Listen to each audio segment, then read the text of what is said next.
My last video about my top 10 favorite video game franchises had been my most anticipated release ever, as it was an idea I've had in mind for years, but truth be told, I was meaning for it to be a top 15. That's because I really like my 5 honorable mentions, but I didn't want to just, well, mention them, and rather go in depth like I did with the other 10 entries. Unfortunately, I eventually figured out I wouldn't have time to make 5 additional entries for the main video. Not like I released the video quite on time anyway, but that's besides the point. I also thought that 15 franchises would be a bit excessive for the guessing contest, especially since top 10s are the norm, and I wouldn't want to turn off potential guessers by adding 5 more. Even so, I had already written my top 15 through 11, so why let that go to waste? That's why I'm today bringing you all my top 15 through 11 video game franchises. No guessing contest for this one, although you can try to make a prediction going into the countdown. The rules are the same as last time. I only count franchises that have at least 2 games, and I must have played at least 2 games from each franchise. With that said, let's do some cleanup and talk about my 5 honorable mentions.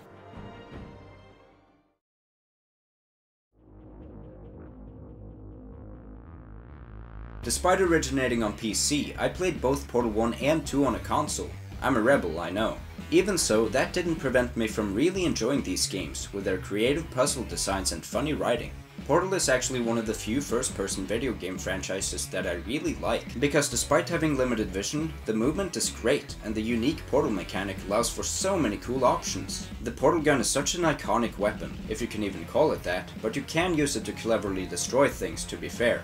Otherwise, I love being able to transport myself from one place to another in an instant, and using the gun to solve some really complicated puzzles, especially in the late game. It's also fun falling infinitely after having placed portals on the roof and floor, or getting launched a great distance by jumping into a portal while carrying momentum. It's such a flexible item. While the story modes of both games are great, my favorite aspect is the co-op mode in the sequel, since it was super fun to solve puzzles with a friend. It's especially fun if both are going in blind, so that both players have to think, and it's been so long since I played co-op mode that next time will basically feel like the first time to me, which is really exciting. In regards to the writing, GLaDOS as a villain is so damn entertaining to listen to, always pranking and treating you like shit while acting all smug about it. Wheatley is fun too, with his British accent and dumb demeanor, which led to a surprising deception. There's not much of a story other than trying to make your way through the Aperture Science Enrichment Center while getting trolled, but the factory contains a lot of subtle storytelling within its details, showcasing how cruel the place is. Let's not forget that Portal is also one of the most meme-worthy game franchises out there, thanks to the lovable companion cubes, and the cake is a lie. It just has that wit to it that I can't help but love. The graphics in Portal aren't exactly anything to write home about, but I do enjoy its simplistic realism, and the visual storytelling makes the environmental design great. The music stands out more, and has some brilliant tracks that I sometimes listen to outside of the game. I have lots of positive things to say about the series, so why sit at the bottom, and of a top 15 no less? It's simple, it only has 2 games, and one of them is very short. I wouldn't say the length of the first Portal is a problem, but it could gain some points by having more meat to it like its successor. As we all know, Valve is incapable of counting to 3, but if it's not too much to ask, I'd like to see a Portal 4 someday, which is a number they're not completely opposed to.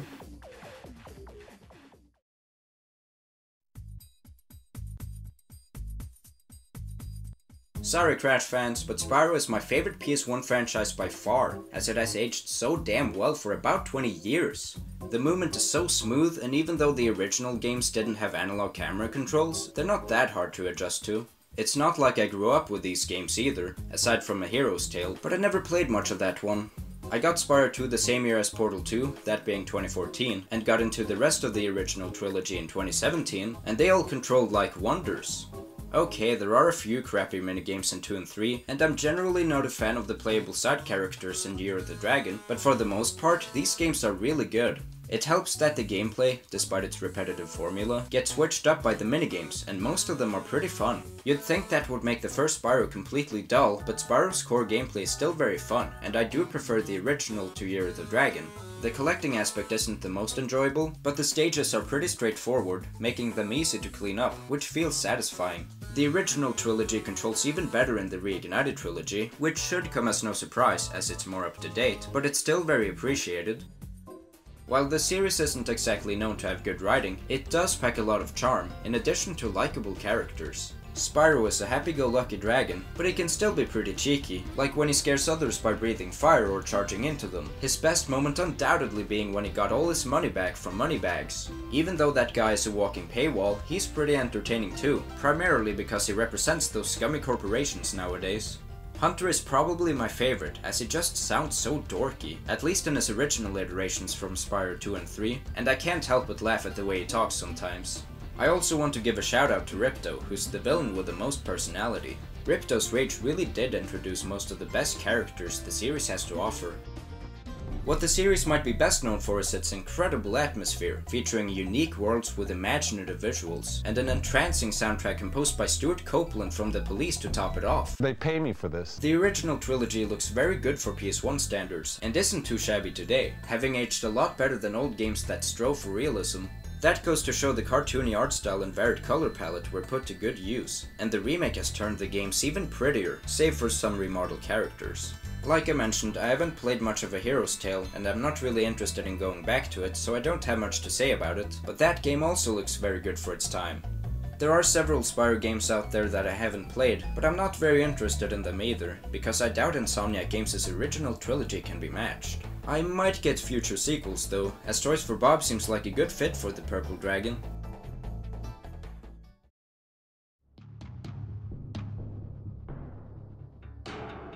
I wasn't really into superhero stuff growing up, but Infamous was a game series I took a great liking to, which might be because it's a very unique take on the superhero genre, as it has a much darker tone than most, along with great characters and severe consequences. That's not to say regular superhero stories are inherently bad, but I might have thought that back when I originally got into Infamous. The writing is really good in the first two games, the first game having a pretty crazy twist in the end, and was good setup for the sequel, which might have had an even better story. I do however find it questionable how Zeke was forgiven by them, seeing as he made one of the dumbest, most selfish moves ever in the original, but the writing is otherwise great. As for Second Son and First Light, their stories are fine, but more generic, and not as gritty. It doesn't help that the karma system was lazily implemented in Second Son, both routes being far too similar, which made the other karma route feel so uncharacteristic. Even so, Second Son might be my favorite, but that's mostly due to its gameplay. The games control really well, and what makes me like Second Son so much is its unique superpowers. Electricity and ice are fun to use, but they're not exactly original, whereas Second Son's smoke, neon, and video powers are very different from the norm. It's also cool that the people you receive those powers from are bosses, and later acquaintances, except for Hank, he can go die. There's also a concrete ability, but you can't use it until you've beaten the game, and it's nowhere near as interesting or fun as the others. Second Son's biggest flaw is probably its incredibly short length, and I was really surprised at how quickly things moved when I went back to it, but the previous two games don't have that problem, which gives them an edge. Well, maybe not the first Infamous, as I find it pretty flawed, having far too many escort/protection missions that I mostly dislike, and the graphics are ugly, even for 2009 standards. It legitimately looks like a PS3 launch title, whereas Infamous 2 on the other hand looks amazing for a 2011 game. Second Son and First Light look beautiful too, especially when superpowers are used. Even though First Light is the shortest, I never finished it, because I honestly got bored of it, but that's not to say it's a bad game, and I want to give it another try someday.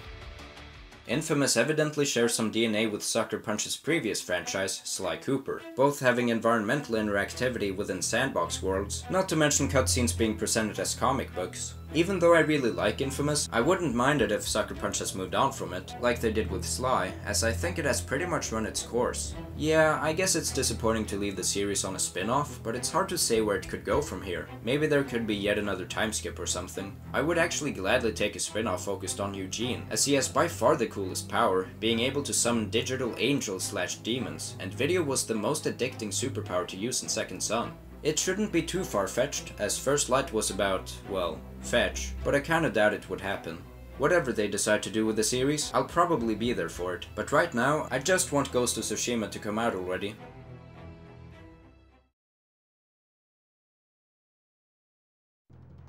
This one might have been obvious, as I did review the Jak and Daxter trilogy, but it's not like I was all that positive towards them. Had this been half a decade ago, I might not have put it on the list, and had it been about 2 years ago, it would at least be below Infamous, but alas, it's at number 12, and who knows, maybe it'll climb higher in the future. What I'm saying is that my appreciation for the series has grown over the years, which is fitting, since the series itself evolved unexpectedly. The transition from the original to the sequels is massive, and yet it works oddly enough. I've made it clear that Jak 2 is my favorite writing by far, but that's not to say the rest of the games are badly written. Even though I've called the Precursor Legacy dull, I can't undermine its achievement of setting up such an interesting world, which led to such fascinating stories in the sequels that both excel when it comes to world building. Yes, Jak 3 did make some questionable decisions, but it also introduced a whole new place and culture that added so much to the J&D lore. With good writing comes good characters, and this series has a lot of those, whether they be main or side characters. This is especially true in Jak 2, where pretty much every character has a significant role to play, and are entertaining on top of that. While that isn't entirely the case in the other games, they do introduce some good characters of their own, like all the memorable one-offs in the original, and especially Damus in Jak 3. It's also important that the title characters are good, and indeed they are, at least after the first game. Jak brings the coolest demeanor while Daxter brings the funniest jokes, and their relationship is top-notch, which is essential for a duo.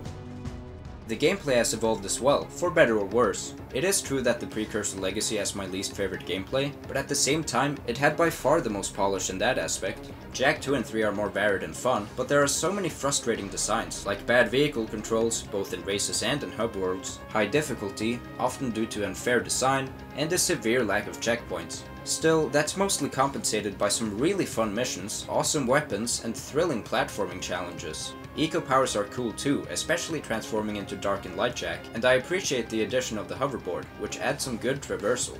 I've complained that Daxter doesn't do much considering he's the sidekick, but that might be for the best, since his gameplay isn't all that good in the first place. I haven't mentioned Jak X until now, since I've only played it for a few hours still, but in its favor, it has by far the best driving controls, plus a badass atmosphere. Speaking of atmosphere, that's something the series does quite well. I might not like the soundtracks all that much, but they do a superb job at adapting to the gameplay, being given subtle differences depending on what you're doing. Jak 3 has overall some really good tracks, and so does Jak X with its hardcore tunes. The game's graphics and art styles are fantastic, the first having a really huge and vibrant world, and while the sequels aren't as pleasant in tone, they have lots of detail and beauty in their own right.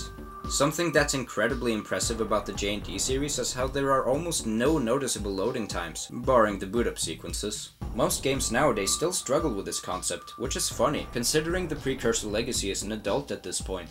Unfortunately, there hasn't been a new Jak and Daxter game in over a decade, and the latest release was apparently terrible. Naughty Dog considered making a Jak 4, but they really have no idea how to make cartoony games anymore, so they gave up and made The Last of Us instead. The future is not looking bright for the series, but if Jak 4 actually does happen at some point, or the original trilogy gets remade, then I'll be sure to get them. I feel like a modern J&D experience could improve many frustrating game designs that haven't aged well, which could make me like the series even more.